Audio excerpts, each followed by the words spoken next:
Hello, everybody. Welcome to the second week, week 2 of emergency response operations. Last week, we went through the different fire behaviors and such that's kind of important to understand. This week, we're going to start going through personal protective equipment. Now, we talk about personal protective equipment when it comes to primarily interior firefighting. We have three main things we look at. We look at our personal protective clothing. We look at what kind of respiratory protection we need. And the third one they list is really, unless you're doing interior structural firefighting, it's nothing that you would normally see, but it's called a personal alert safety system. What that does is if you suddenly stop moving, if you are running low on air, if you're, you can activate it yourself, and it sends out a very, very loud noise, and it gives you the ability, other people the ability to know you're in trouble and to come and help you. So those are really the three basic things.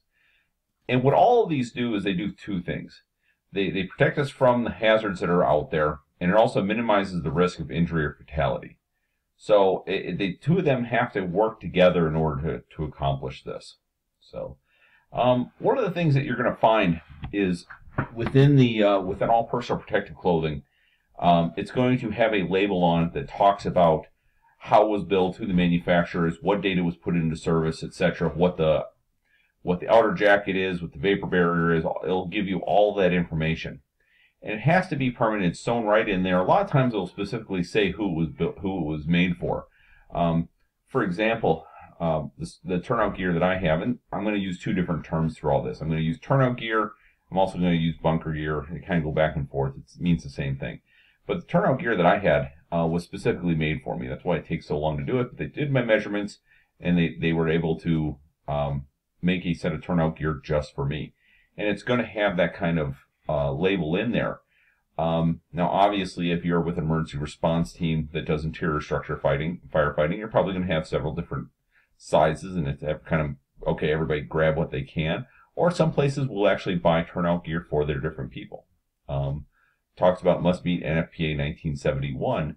One of the requirements of 1971 that's been kind of controversial at times, and we're writing a paper on it, or a discussion board on it, is there's a 10-year lifespan on personal protective equipment.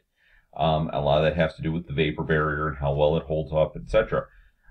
There's kind of two arguments with that. For a full-time professional fire department, yeah, after 10 years, your gear is likely going to need to be replaced. There's a lot of volunteer fire departments out there, and there's a lot of industrial fire departments out there that may not necessarily have that kind of use. They may not use it that often, and it may last much, much longer, but NFPA says you can do it for only wear for so long. Hold on. Sorry about that. I'm doing this at home, and my daughter just walked in. So where was I? Oh, I was going through the gear that some training schools, in fact, ours at Fox Valley Tech are saying, well, your gear has to be within 10 years of manufacture in order to use it. So that is a controversy that's out there that you have to be aware of. Now, personal protective equipment, just structural equipment, just like everything else, it has some pros and cons to it, just like any other personal protective equipment. One thing is it protects the person from the heat and from the smoke and everything that's out there. The problem is it can also trap in the heat. So that's something you need to consider. Just because somebody may want to be on your emergency response team doesn't mean that they necessarily should, especially if you're going to be wearing protective gear. If you're wearing protective gear, they're not in good shape. They could very easily, it could cause them to be overheated. It could cause them to suffer heat stroke even. So the second type of personal protective equipment we use is helmets. And again, these are based on fire department helmets. There's a couple different options that are out there. It really there's a lot of different types. There's what's called the traditional leather helmets. You see that on the upper left. You got more of the contemporary ones, whatever. At the end of the day, they do a couple things. They protect the firefighter from electrical shock. They actually meet all the same requirements as like the ANSI Z89 standard for the hard hats that we're going to wear. It makes all of those standards, and it also it helps protect them against heat and any chemicals and stuff like that. So it protects them from impact, it protects them from heat. In fact, the reason the fire helmet has the shape it is, it's that way stuff, if it drops on their back, it actually rolls down. The other thing, if you see on the far right, those are identification tags that they'll be used to for accountability and stuff like that. We'll get into accountability later in the class.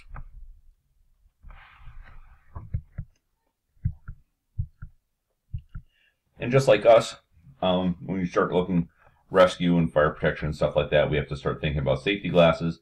NFPA 1500 basically covers the exact same thing as what our ANSI Z89 will be.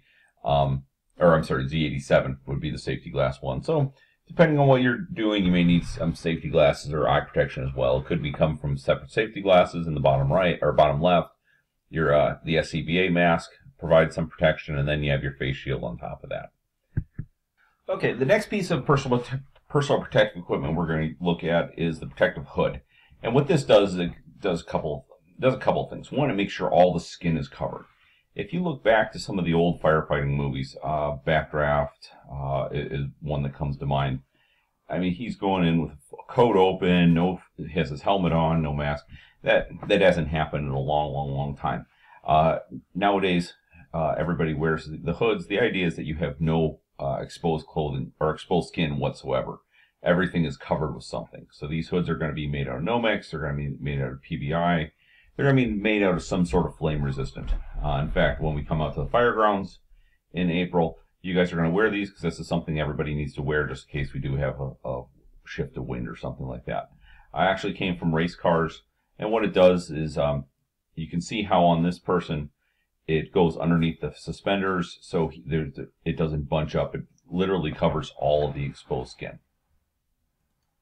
When we start getting into our turnout gear itself, I started mentioning this before, we have 3 different levels.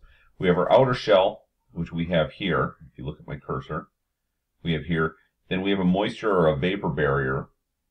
And then we have a thermal barrier. So this is basically to keep us, keep us from catching on fire.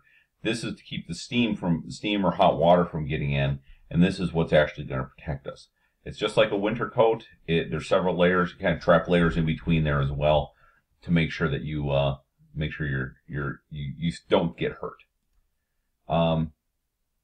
Couple things that are required on coats. You have to have this reflective trim. You can have yellow. You can have orange. You can have white. There's a whole bunch of different options. So the point is to have some sort of reflection there.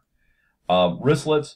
This is nice. This is kind of a new thing. That way, when you reach your arms up, you don't have exposed skin. That's really the name of the game for this. I remember back when I first started, I didn't have wristlets. You'd reach up to maybe put out a fire on the ceiling, and then all of a sudden your sleeve slides down and you get your wrist burnt. Collars is just one of those things that you give your neck that much more protection. Drag rescue device. This is hooked up to a harness within the sleeves. So once you pull that, you have the ability to actually cinch everything down on the other firefighter, make it easier to pull them out. The SCBA would actually fit underneath there. Otherwise, that was always the challenge. You had to grab the SCBA harness or something. So this drag rescue device is definitely something that helps. And then the other one is the closure system. Nowadays, they're zipped up. You have some Velcro and everything kind of closes together. You don't have to necessarily snap it all together. It's fairly quick to use. On top of that, you also have protective trousers. I think gone are the days of the hip boots and long jackets. Now the jackets are shorter, but you have your trousers, you have your turnout pants, and you also have gloves. And the gloves are pretty specialized. Okay, sorry about that again. Talking about the gloves. The gloves they're fairly heavy. They're designed to protect your hands from the heat from the fire. They work very, very well, but they're not dexterity. Dexterity is not the name of the game. At that point, it's all protective. Protective footwear. A couple things with that. They have your steel toe shoes in there as well. They may have a metatarsal guard, maybe not. There's definitely a steel shank that goes along the interior, and this one doesn't show it as well, but it's also high enough it actually goes all the way up to the upper calf, and that way it's to protect you from the heat, the water, Anything that falls, it's kind of a one-size-fits-all as much as they can. Hearing protection, it's not used that often, but it's out there. And then we start getting into our pass system. We talked about it. A couple different options. You see the one on the left is integrated into the SCBA, so everything is all built into one. The nice thing with that is as soon as you turn your air on, it's automatically activated. That wasn't the case. The one on the right is a separate unit that it was always attached to the SCBA, but you'd actually have to turn it on in order to make it work. So what would happen is that's just one more thing that a firefighter would forget. So he or she would end up going into the fire without having their pass activated. And as I mentioned before, the whole idea of the pass is that if something does happen, it gets too hot, the firefighter stops moving, it starts alarming to let everybody else know that somebody's in trouble. We also have our reflective vests and such that you may have to wear for roadways and things like that. You can see the difference with these. The person wearing the vest on the left versus one just wearing the jacket on the right. There is a huge difference between the two. So you want to make sure that if you are, and this is any time, not just with this, if you're low visibility, people need to be able to be seen that you're wearing some sort of vest. Now you look at the type of gear that's required. It's not just for fighters. You also, just like your ERT, you have medical responses. You may need to wear special gowns and stuff like that to protect you. What I call protect you against the yuck. You don't want to have to necessarily worry about getting exposures on you, any kind of pathogens on you from the blood or bodily fluid. So if you look, he has a full gown, he's wearing gloves. The gloves are standard, the gown maybe not be. He also has a mask, and you may not be able to see it, but this part of the mask also has a face shield to help protect his eyes a little bit. Then there's other things that you have to do as well. If you're doing technical rescue, you have your harness, you have a different type of hard hat, etc. Ice rescue, down anyways doing that, but then you look at hazardous materials. You have your full Class A hazmat suits. And then proximity firefighting. This is getting by the aircraft because they burn very, very hot and they have to get a lot closer. That's all aluminumized so they can get that much closer. One of the big things, like all PPE, is we need to make sure that we're inspecting it before we use it. It has to be inspected on a regular basis. Make sure it's clean. Make sure it's usable. You look at this coat. Has it served its purpose? Has it made it? It's gotten burnt. It's broken down in some places. Maybe it's time to retire it. So we want to make sure we inspect it on a regular basis. We also start looking respiratory hazards.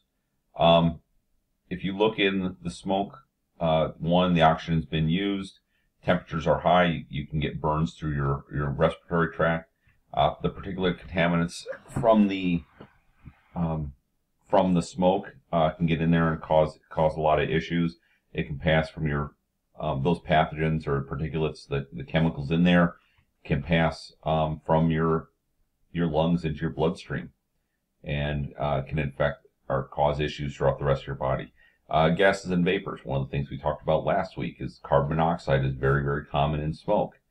That's not something that you necessarily want to be breathing. And then there's other airborne pathogens that can be out there. Maybe not necessarily from the smoke, but tuberculosis is an example of something that's just out there that somebody may need to protect themselves against just through a simple mask.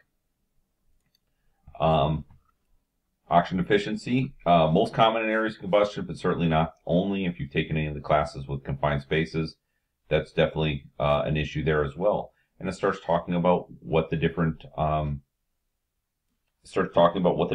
levels do. The normal oxygen is about 21%, 20.8%, depending on where you're at.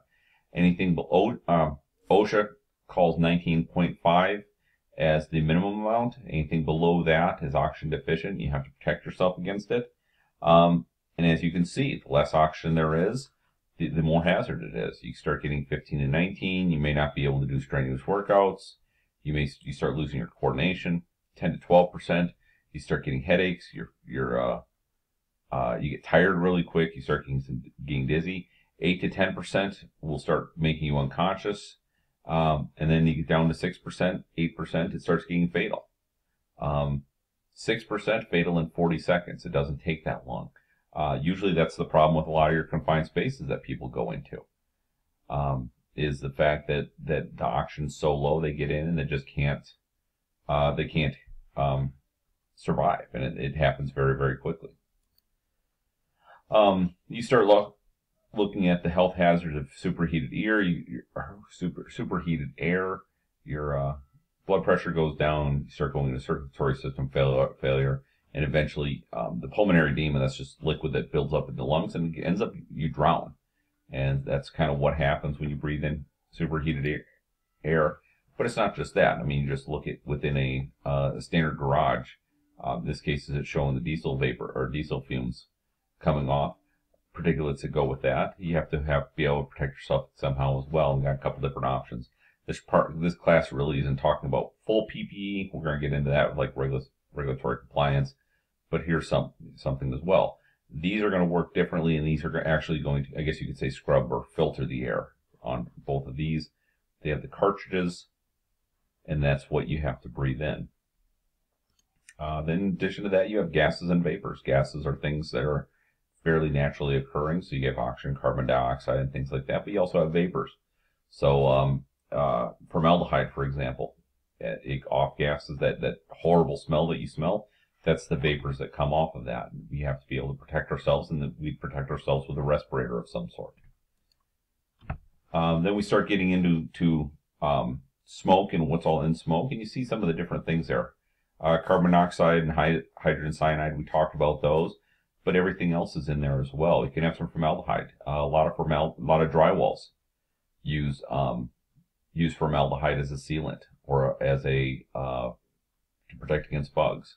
Formaldehyde is real common in the glue for plywood and things like that. So as you start burning these things, these chemicals are going to be put out into the atmosphere, and you have to expect that or be able to anticipate that. Other types of things, you may a HEPA mask, a medical mask. They're not the same thing. The HEPA mask is actually going to have the openings on the HEPA mask are very, very, very small, down to 99.9% efficient. Versus a medical mask, it's basically to keep you from getting splashed in the face.